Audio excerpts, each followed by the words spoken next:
कहते हैं धरती पर एक ऐसी नदी भी बहती है जिसका जल केवल प्यास नहीं बुझाता बल्कि मनुष्य के कर्मों का भार भी तौलता है। उसका नाम था कर्मनाशा। लोग कहते थे जो उसके तट पर पहुंचता है वह वैसा लौटता नहीं जैसा गया था। कहते हैं कर्मनाशा नदी का तट साधारण जगह नहीं था। वहां पहुंचकर मनुष्य को अपने कर्मों का सामना करना पड़ता था। उसी समय इस देश के 3 अलग-अलग कोनों में 3 आदमी अपनी अपनी जिंदगी जी रहे थे।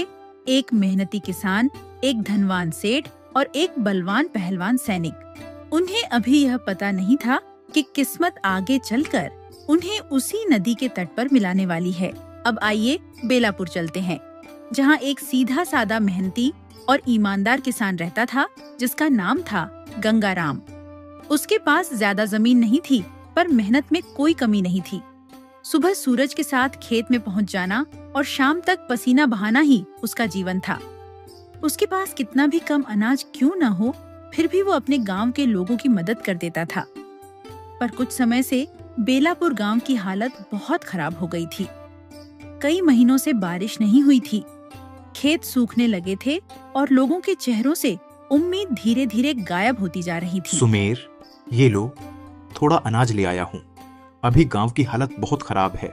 तुम्हारी फसल पिछली बार भी नहीं हुई थी। ये अनाज रख लो, कुछ दिन काम आ जाएगा। नहीं गंगाराम, मैं ये कैसे ले सकता हूँ?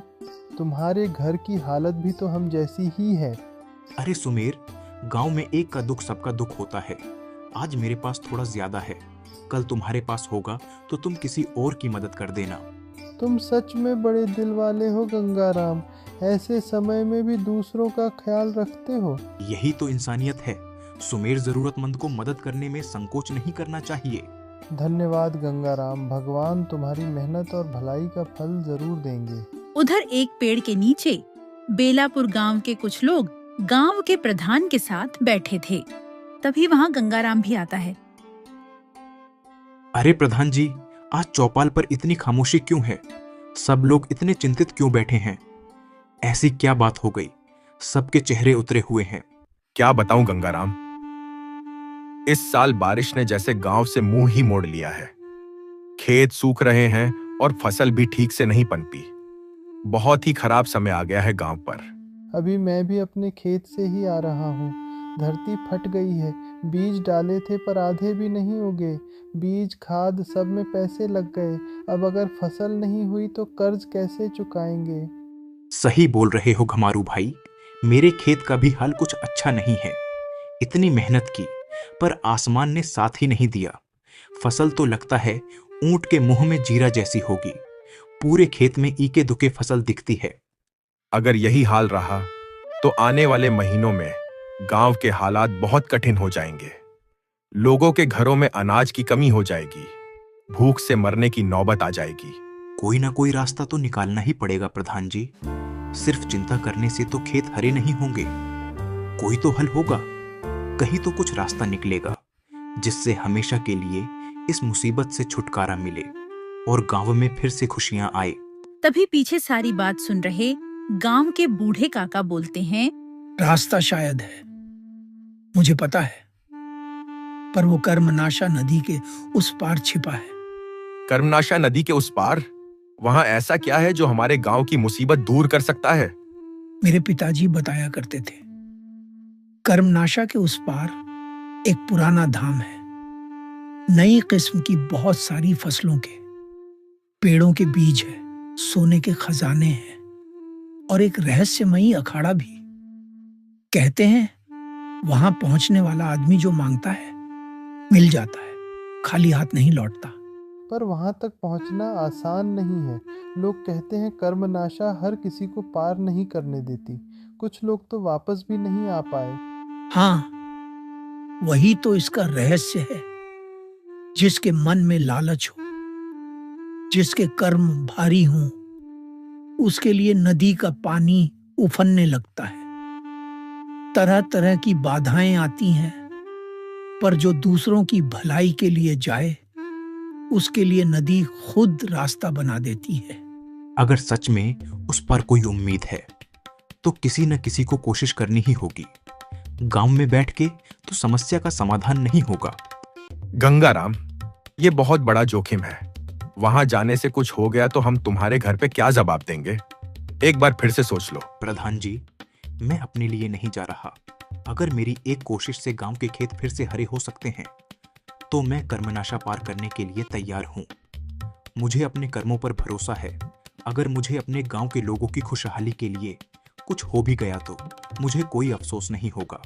मुझे पता था इस गांव में अगर कोई कर्मनाशा को पार कर सकता है तो वो गंगाराम ही है। जाओ गंगाराम, हम सब तुम्हारी कुशल वापसी के लिए प्रार्थना करेंगे। गंगाराम कर्मनाशा नदी के पार जाने की तैयारी के लिए अपने घर जाता है। पूरे गांव में कोई और नहीं था जो आपने जाने के लिए हाँ भर दिया। क्या ज़रूरत थी? अगर कुछ हो गया तो पूरे गांव का बोझ आपको उठाने की क्या ज़रूरत थी? अगर वहां जाना इतना ही आसान होता तो ये लोग गए नहीं होते। किसी न किसी को गांव की भलाई के लिए आगे आना पड़ेगा माला। ऐसा चलता रहा तो कब तक गांव में खुशहाली आएगी? पूरे साल गांव अनाज की कमी से जूझता रहा। मैं जा रहा हूँ कर्मनाशा नदी के उस पार, जहां का बीज इस गांव का सारा दुख हर लेगा और गांव में फिर से खुशहाली आ जाएगी। मुझे मत रोको, बस ऊपर वाले से मेरे सकुशल लौटने की प्रार्थना करना। ठीक है, अब आपने ठान ही लिया है तो भगवान से आपके सकुशल लौटने की प्रार्थना करूंगी। रास्ते में अपना ख्याल रखिएगा और जो मैं खाना बांध के दूंगी उसको समय से खाते रहिएगा। अब इस विचित्र नगर देश के दूसरे कोने पाटनी बाजार में चलते हैं, जहाँ सेठ धनपाल रहता था। धन दौलत की उसे कोई कमी नहीं थी, पर उसका मन हमेशा और धन कमाने की लालसा में लगा रहता था। सेठ धनपाल ने अपना जीवन गरीबी में शुरू किया था, जिसने उसे अमीर बनने के लिए प्रेरित किया। उसने कड़ी मेहनत की, लेकिन जल्द ही ईमानदारी छोड़ दी। उसने लोगों को धोखा दिया, सूदखोरी की और व्यापार में बेईमानी से अपार धन कमाया। समाज में वह सम्मानित था, पर अंदर से लालच में जलता रहता था। उसने कभी किसी की मदद नहीं की, बस अपना खजाना भरता रहा। अरे बहन जी, ये सेठ धनपाल की दुकान का सोना है। यह हमेशा खरा और शुद्ध रहेगा। आप इसे कभी भी बेचे, इसकी शुद्धता पर कोई आंच नहीं आएगी। आप निश्चिंत होकर इसे ले जाइए। पर सेठ जी, हमने सुना है कि आपके यहाँ के सोना में मिलावट पाया गया। जब रोशन भैया की पत्नी बेचने गई तो उन्हें पूरा दाम नहीं मिला। कहीं हम लोग भी ठगे तो नहीं जाएंगे सेठ जी? बहन जी, आप कैसी बात कर रही है? मेरे सोने में मिलावट? हाय तौबा! सेठ धनपाल का नाम ही तो चलता है और लोग मुझे बदनाम करने के लिए कुछ भी बोल देते हैं। एक बार सोना लेने के बाद सोना कौन बेचता है बहन जी? आप निश्चिंत होकर ले जाओ। ठीक है सेठ जी, नाम तो बहुत सुना है आपका, तभी तो हम लोग आए। सेठ धनपाल अपनी सोने की वस्तुओं में चालाकी से मिलावट कर देता था, क्योंकि अब लोग उसके नाम से सोना चांदी खरीदने आते थे। ये सेठ धनपाल बहुत ही चतुर है। पहले तो बहुत मेहनत किया आगे बढ़ने के लिए, पर उसके बाद अपने ही लोगों को ठगने लगा। मुझे भी एक बार मिलावटी सोना दे दिया। मैं तो इसको अपना बचपन का यार समझता था। खैर, अपने लोगों को क्या, पर इससे ये पूरे राज्य का धनी व्यक्ति तो नहीं बन सकता। इस इलाके में थोड़े बहुत लोग जानते हैं इसको। उसके लिए तो कर्मनाशा नदी पार करना पड़ेगा। कर्मनाशा नदी? ऐसा क्या है उस नदी के पार जो सेठ को मिल जाएगा? मास्टर जी, उस नदी के पार ऐसा सोने का खजाना है कि वो जिसको भी मिल जाए वो इस राज्य क्या पूरे देश का अमीर आदमी बन जाएगा। पर नदी को पार करना थोड़ा मुश्किल है। पहले भी मैंने सुना था और ये मास्टर भी बोल रहा है, कर्मनाशा के उस पार वाले खजाने के बारे में। सेठ धनपाल हूं मैं उस खजाने को लेके ही रहूंगा। अरे जो आएगा रास्ते में उसको थोड़ा सोना दे दूंगा और कर्मनाशा पार हो जाऊंगा। एक बार खजाना मिल गया, उसके बाद तो मैं सबसे धनी सेठ बन जाऊंगा। सेठ धनपाल कर्मनाशा नदी पार करने की ठान लेता है और वो एक सोने से भरा संदूक लेके निकल पड़ता है कर्मनाशा नदी के तट पे पहुंचने के लिए। ताकि नदी को पार करके वो खजाना ले सके। तो अब तीसरे यात्री से मिलते हैं, जो इसी विचित्र नगर देश के एक और कोने में पहाड़ियों के बीच बसे एक गांव में रहता था। एक भयानक ताकतवर पहलवान बजरा मुश्ती। उसकी ताकत के किस्से दूर दूर तक मशहूर थे और लोग उससे डरते भी थे। राजा ने अपने सैनिकों पर ही अत्याचार के लिए सेना से निकाल दिया था, तो वो अब अपने गांव के लोगों को सताना शुरू कर दिया था। बजरा मुश्ती को जैसे ही मौका मिलता वो किसी की भी अच्छी जमीन हड़प लेता था। लोग उसके ताकत से डर जाते थे। अब आज से ये जमीन मेरी, कौन भगत की, कौन शरद की, ये कौन बोलेगा। अगर वज्र मुष्टि यहां खड़ा है तो जमीन भी मेरी। अरे भगत, शरद, तुम लोग अभी भी उसी जमीन का सपना देख रहे हो जिस जमीन पर अब मेरा हल चलता है। उस पर तुम्हारा हक नहीं, मेरा राज चलता है। बजरा मुश्ती, जमीन ताकत से नहीं, मेहनत और हक से अपनी होती है। इस मिट्टी में हमारे बाप दादाओं का पसीना मिला है, इसे तुम ऐसे नहीं छीन सकते। जमीन मांगने आए हो या मुसीबत बुलाने? जो आदमी मेरी जमीन की तरफ आंख उठाकर देखता है वो या तो गांव छोड़ देता है या दुनिया। हम गरीब किसान जरूर हैं, पर डरपोक नहीं। आज तुम ताकत के घमंड में हो, पर याद रखना, अन्याय ज्यादा दिन टिकता नहीं। भगत, तुम्हारी ईमानदारी और शरद की मेहनत, इनसे खेत नहीं बचते। खेत बचते हैं ताकत से, और ताकत मेरे पास है। जाकर कह दो पूरे गांव से, अब ये जमीन बजरामुष्टि की है। जो इसे वापस लेने की सोचता है उसे पहले मेरी मुट्ठी, मेरी ताकत से टकराना होगा। हम अपनी जमीन मांग रहे हैं, भीख नहीं, और जब तक इंसाफ नहीं मिलेगा हम पीछे हटने वाले नहीं हैं। भगत और शरद जमीन की आस में उदास होकर वहाँ से लौट जाते हैं। तभी रास्ते में गांव का ही नारद पंडित, जो काफी तेज और चालाक था, भगत को मिलता है। क्यों भगत भाई, आज इतने उदास क्यों दिख रहे हो? तुम्हारे चेहरे पर तो हमेशा संतोष दिखता था। क्या बताऊं नारद महाराज, मेरी जमीन जो मेरे बाप दादाओं की थी वह भी अब मेरे हाथ से निकल गई। ऐसा कैसे हो गया? मैं सबकी खबर रखता हूँ, ये बात मुझे मालूम ही नहीं। बजरा मुश्ती पहलवान ने जबरदस्ती उस पर कब्जा कर लिया। मैंने बहुत समझाया, पंचायत में भी बात रखी, पर उसकी ताकत के आगे मेरी एक न चली। अच्छा तो ये बात है, कुछ समाधान तो निकालना पड़ेगा। अब तो बस भगवान ही न्याय कर सकते हैं। मेरे जैसे गरीब किसान की बात कौन सुनेगा? अहंकार जब बहुत बढ़ जाता है तो उसे गिराने के लिए एक छोटी सी योजना ही काफी होती है। चिंता मत करो भगत, कभी कभी अन्याय करने वाला आदमी अपने ही घमंड के कारण हार जाता है। क्या सच में कोई रास्ता निकल सकता है? हो सकता है, और शायद बहुत जल्दी। नारद अपनी योजना लेकर वज्रमुष्टि के पास जाता है। वज्रमुष्टि, ताकत तो तुम्हारे पास है ही, पर ताकत को अमर बनाना हो तो एक राह और भी है। कर्मनाशा के उस पार एक अखाड़ा है, जहां पहलवान सिर्फ शरीर से नहीं किस्मत से भी लड़ते हैं। कहते हैं जो उस अखाड़े में सबको पछाड़ दे उसे फिर कोई नहीं हरा पाता, ना गांव का आदमी, ना परगने का। उसकी जीत जैसे पत्थर पर लिखी हो जाती है। नारद, तुम्हारी बातें भी बड़ी अजीब हैं, पर जो बात मेरे घमंड को और ऊंचा कर दे वो मुझे बुरी नहीं लगती। अगर कर्मनाशा के उस पार सच में ऐसा अखाड़ा है जहां जीतने के बाद कोई मुझे हरा नहीं सकता, तो समझ लो वहां जाना तय है। अब तक तो मैंने गांव वालों को हराया है, अब लगता है किस्मत को भी कुश्ती में पटकने का वक्त आ गया है। तुम तो वैसे भी यहाँ के लोगों पर भारी पड़ते हो वज्रमुष्टि, पर सोचो, अगर कर्मनाशा के उस अखाड़े से जीत कर लौटे तो तुम्हारा नाम सिर्फ गांव में नहीं किस्सों में लिया जाएगा। और फिर कौन भगत कौन शरद, जब पूरा इलाका मानेगा कि वज्रमुष्टि को कोई हरा ही नहीं सकता, तो सारी जमीन भी खुद ब खुद तुम्हारे नाम की हो जाएगी।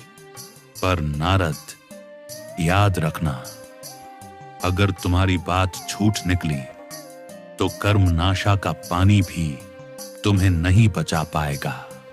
अगली सुबह वज्रमुष्टि भी कर्मनाशा नदी पार करने के लिए निकल जाता है। अब तीनों यात्री मेहनती गरीब किसान गंगाराम, अमीर सेठ धनपाल और पहलवान वज्रमुष्टि अपने पक्के इरादों के साथ अपने किस्मत को तलाशने के लिए अपने अपने रास्ते से कर्मनाशा पार जाने के लिए चल पड़ते हैं। और कुछ दिनों की यात्रा के बाद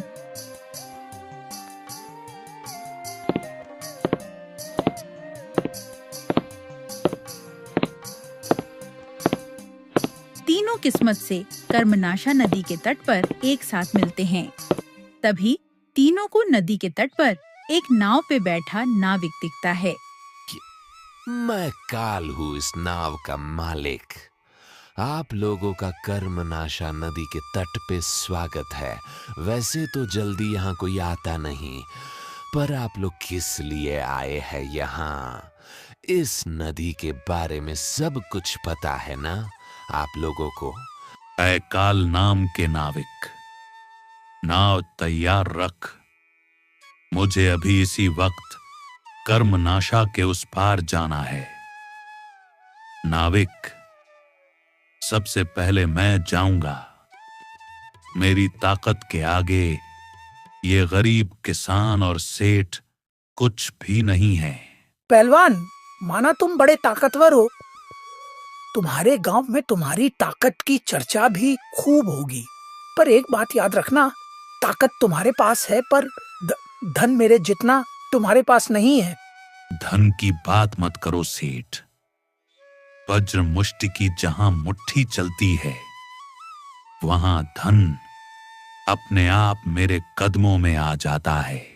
ठीक है, तुम्हारी ताकत का मान रखता हूँ। पहले तुम ही जाओ, कर्मनाशा को पार कर लो, फिर तुम्हारे पीछे पीछे मैं भी चला जाऊंगा। मुझे कोई समस्या नहीं है। अब इतना इंतजार कर लिया तो थोड़ा और सही आप लोग ही पहले जाओ। तो आओ वज्र मुष्टि, देखते हैं कर्मनाशा तुम्हें कितनी दूर तक जाने देती है। कर्मनाशा की धारा में बैठने वाला हर यात्री अपने कर्मों का जवाब भी साथ लेकर चलता है।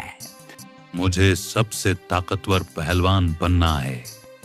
नाविक काल, मैं उस पार जाके सभी पहलवानों को हरा के ऐसा पहलवान बनूंगा जिसको कोई हरा न पाए। तुम बस नाव सही से चलाओ, तुम्हें भी मुंह मांगी जमीन दूंगा। जब नाव कर्मनाशा नदी के बीच में जाती है तो अजीब सी धुएं की आकृति घूमने लगती है। वज्रमुष्टि घबराने लगता है, वो कुछ कुछ बोलता है। तभी उसकी कुल्हाड़ी हवा में उड़ के उसी पर हमला करती है और वो नदी में गिर जाता है और नदी की बहाव में डूबकर कहीं और बह जाता है। वज्रमुष्टि, इस नदी का नाम कर्मनाशा है। यहाँ आदमी की ताकत नहीं, उसके कर्म तौले जाते हैं। अब नदी तुम्हें कहाँ ले जाएगी ये मुझे भी नहीं पता। मैं चला सेठ और किसान को लाने।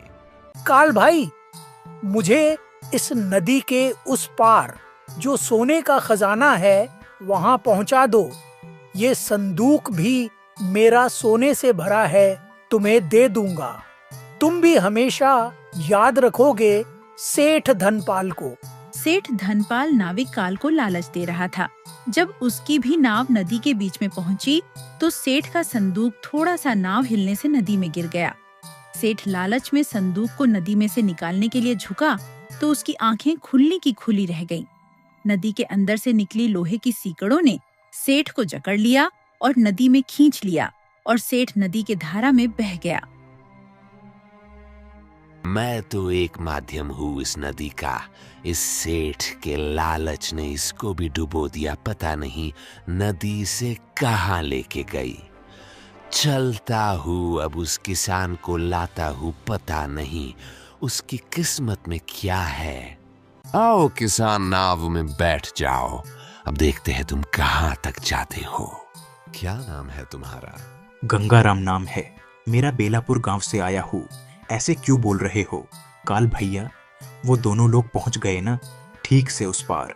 वो दोनों कहाँ गए? किधर गए सब उनके कर्मों का फल है। मेरा काम है नाव चलाना और नदी पार कराना। बाकी कौन कहा गया ये काल हिसाब नहीं रखता। आओ अब तुम भी चलो। अगर डर रहे हो तो वापस अपने गांव चले जाओ। इस नदी में कर्मों का हिसाब देना ही पड़ता है। गंगाराम नाव में बैठ जाता है अपनी सूखी रोटी की पोटली लेके, क्योंकि वो तो इतनी दूर से अपने गांव वालों की उम्मीद के लिए आया था। काल नाव लेके नदी के अंदर चल देता है उस पार जाने के लिए। जब नाव नदी के बीच में पहुंचती है तो एक अजीब हलचल होती है। उसकी पोटली खुल जाती है और उसकी सूखी रोटी ऊपर घूमने लगती है और वो सूखी रोटी एक कवच नुमा ढाल बन जाती है। काल भी ये सब देख के हैरान हो जाता है। गंगाराम को तो कुछ समझ में नहीं आ रहा था ये क्या हो रहा है। नाव नदी पार करके दूसरे किनारे चली जाती है। नदी के उस पार पहुंच के गंगाराम की आंखें खुली की खुली रह जाती हैं। वहां अनेक प्रकार के मोती और तरह तरह के बीज बिखरे हुए थे। गंगाराम को तो सब चमत्कार लग रहा था। वाकई तुमने अच्छे कर्म किए हैं गंगाराम, तभी तुम इस चमत्कारी जगह पे आ गए नदी पार करके। अब तुम्हारी इच्छा जो लेना है ले लो। अब तुम भी बहुत अमीर हो जाओगे। मुझे तो ये सब सपने जैसा लग रहा है। इन मोतियों में कितनी चमक है, ये अद्भुत नजारा है। नाविक काल गंगाराम को एक मोती उठा के देता है।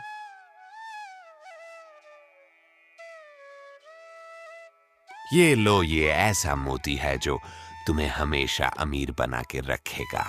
अपने घर में रख देना, तुम बहुत अमीर हो जाओगे। तुम्हारा धन कभी खत्म ही नहीं होगा। छोड़ो गांव की चिंता, तुम अब खुद के बारे में सोचो। नहीं काल भैया, मुझे तो ये मोती नहीं चाहिए। मैं अकेला अमीर होके भी क्या करूंगा जब गांव वाले गरीब ही रहेंगे। मुझे तो सबकी खुशहाली चाहिए। मुझे तो वो बीज चाहिए जिससे गांव वालों के पास कभी अनाज की कमी न हो और कभी कोई भूखा न रहे। गंगाराम काल ने कितनी भी कोशिश किया उसके दिए हुए लालच और बातों में नहीं फंसता है। फिर काल उसको वो बीज देता है। ये लो गंगाराम, ये अद्भुत बीज है। ये रोपने के कुछ दिनों में ही तेजी से पेड़ बन जाएगा और इसके फल सालों भर खत्म नहीं होंगे। अगर अनाज कम भी हुआ तो इसके फल काम आएंगे। और दूसरा बीज जो मैं दे रहा हूँ वो अपनी झोली से गांव वालों में बांट देना। तुम्हारी झोली के बीज कभी खत्म नहीं, और पानी कम भी हुआ तब भी फसल अच्छी ही होगी।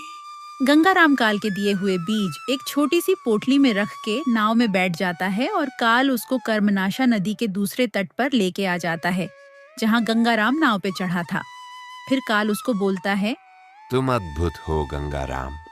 मैंने कितनों के कर्मों को इस नदी में डूबते हुए देखा है, पर तुम्हारे जैसा कई सालों में कोई एक आता है। वाकई तुम बहुत ही नेक दिल इंसान हो। सलाम है तुमको मेरा। तुम हमेशा खुश रहोगे और अपने लोगों के प्यारे रहोगे। मेरा भी आपको सलाम है काल भाई। आपको भी कोई नहीं समझ सकता। बिना कुछ लिए आप सबको नदी पार कराते हैं। सबका लेखा जोखा है आपके पास। भूल चूक माफ कीजिएगा। गंगाराम बीज लेके कुछ दिन की यात्रा के बाद अपने गांव बेलापुर आता है।